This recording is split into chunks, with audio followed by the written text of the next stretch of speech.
Assalamualaikum warahmatullahi wabarakatuh. Halo semuanya, kenalkan nama Kakak Naswa Kamila.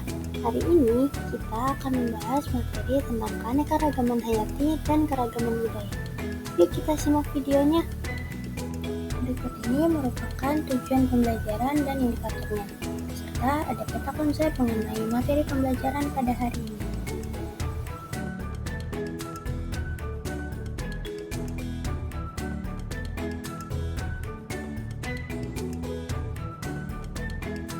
Materi pertama yang akan kita bahas yaitu keanekaragaman hayati.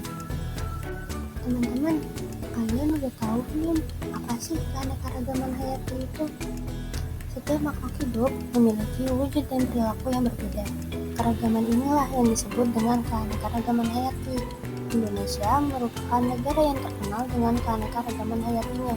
Keanekaragaman hayati menerangkan tentang berbagai macam kehidupan, seperti keanekaragaman genetik atau sifat, jenis, dan ekosistem.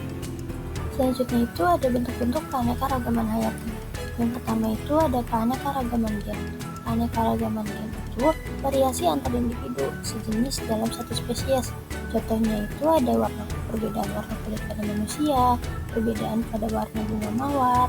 Lalu yang kedua itu ada keanekaragaman spesies, variasi jenis dan menjadi spesies yang berbeda. Contohnya itu seperti variasi jenis kucing besar. Selanjutnya itu ada keanekaragaman ekosistem. Keragaman ekosistem ini merupakan variasi jenis penampakan alam yang lahir dari interaksi ragam makhluk hidup di lingkungannya. Contohnya itu seperti hutan hujan tropis, padang pasir, dan rawa-rawa. Materi selanjutnya yaitu manfaat keanekaragaman hayati. Masyarakat cenderung memanfaatkan bahan-bahan yang ada di sekitarnya untuk memenuhi kebutuhan sehari-hari mereka. Contohnya, masyarakat menggunakan rempah-rempah sebagai ragam bumbu masakan dan menggunakan berbagai macam tumbuhan dan hewan sebagai lauk makanan. Lalu yang kedua itu, kayu, rotan, dan bambu dapat diolah menjadi perkakas dan bahan bangunan. Lalu yang ketiga, cacing, kumis kucing, dan kayu putih juga dapat digunakan sebagai obat-obatan. Lalu yang keempat itu, ada kapas, serat nanas, serat pisang, dan eceng gondok dapat diolah menjadi bahan untuk membuat pakaian, tas, dan sandal. Lalu yang terakhir itu, bambu dapat digunakan untuk dijadikan alat musik suling dan alat musik lainnya. Materi yang selanjutnya, kita akan membahas tentang upaya pelestarian keanekaragaman hayati. Upaya pelestarian keanekaragaman hayati itu dapat dilakukan dengan 4 cara, yaitu pelestarian in situ, pelestarian ex situ, pelestarian on-farm, dan pelestarian integratif. Yuk kita bahas satu-satu. Pertama itu ada pelestarian in situ. Pelestarian in situ itu merupakan pelestarian yang dilakukan di tempat asal spesies atau ekosistem dengan cara melindungi dan mengelola habitat alami. Contohnya itu seperti cagar alam, suaka marga satwa, hutan lindung, dan taman nasional. Lalu upaya yang kedua yaitu pelestarian ex situ. Pelestarian ex situ merupakan pelestarian yang dilakukan di luar tempat asal spesies atau ekosistem dengan cara memindahkan dan memelihara spesies di tempat buatan. Contohnya itu kayak kebun binatang, kebun botani, akuarium, dan lain-lain.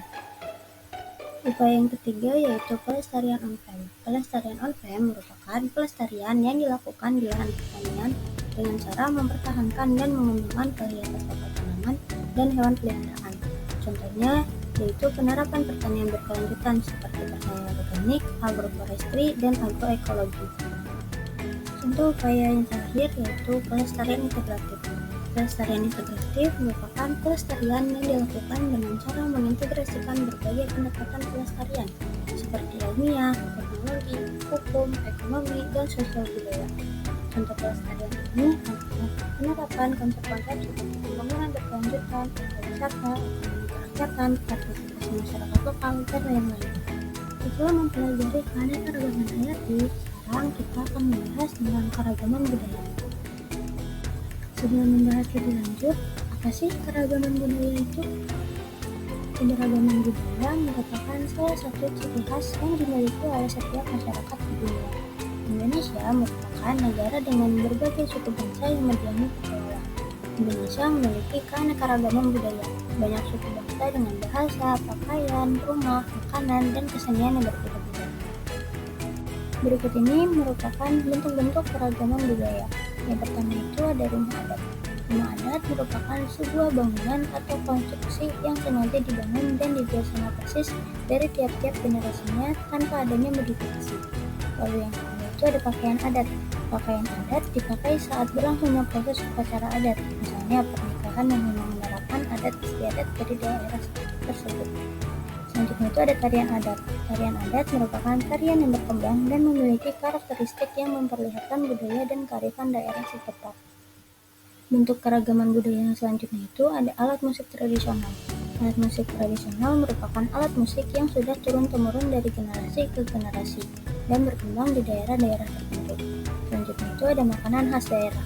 Sebagai negara kepulauan dengan tanah yang subur serta dapat menumbuhkan berbagai jenis tanaman, menjadikan Indonesia kaya akan pepohonan. Selanjutnya itu ada upaya pelestarian keragaman budaya.